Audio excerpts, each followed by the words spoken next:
پاش هەڵمەتە سەرکەوتەکەی هێزی تایبەتی ئەمریکا بۆ لەناوبردنی ڕێبەری داعش ئەبوبەکر البەغدادی لە مانگی ڕابردوو لە سووریا و ئازادکردنی دوایین شوێنی ئەو خەلافەتەی کە گروپەکە ڕایگەیاندبوو، وەزیری دەرەوەی ئەمریکا مایک پۆمپیۆ گوتی هاوپەیمانی جیهانی بۆ شکستپێدانی داعش یەکێکە لە هاوپەیمانە هەرێک کاریگەرە هەمەلایەنەکانی ئەم سەدەیە.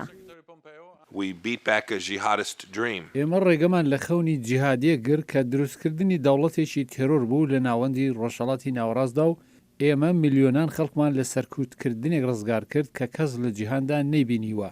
کارە باشەکانمان بەردەوام دەبێت لەگەڵ هەوڵەکانی سەقامگیری و هاتنەوە سەرخۆ. سکرتێری گشتی ناتۆ یەنس ستۆلتنبەرگ هاوڕا بوو، بەڵام گوتیشی بارودۆخی سووریا هێشتا نادیارە و ڕەوشێکی سەختە.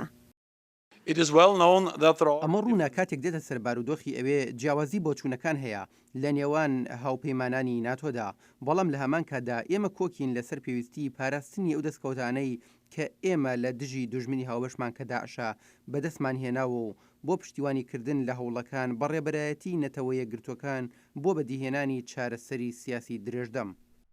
شارەزایان دەڵێن ژمارەیەک لە هاوپەیمانانی ئەمریکانی گەرانیان لەمەڕ هێرشە لەشکریەکانی تورکیا بۆ سەر کوردەکان لە سووریا هەیە. پێم وابێت بێگومان نیگرانیەکی قوڵ هەیە لەمەڕ ئەوەی کە لە سووریا ڕوودەدات. گۆڕانکاریەکی خێرا لە شەوێکدا چرای سەوزی بۆ سەرۆک ئۆردگان داگیرسان کە لەشکرکێشی بۆ ناو سووریا بکات و هاوبەشەکانی ئەمریکایی لە ناوچەکە خستە مەترسیەوە.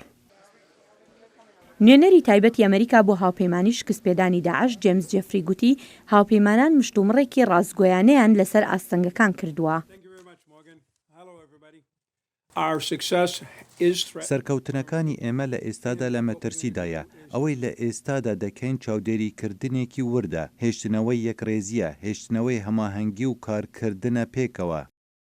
لە کاتی ئاماژەکردن بۆ هەڵمەتەی کە بەغدادی تیاکوژرا، جێفری گوتیشی کەس گومانی لە ڕۆڵی ئەمریکا لە ڕێبەرایەتیکردنی ئەو هاوپەیمانیە جیهانیەدا نییە.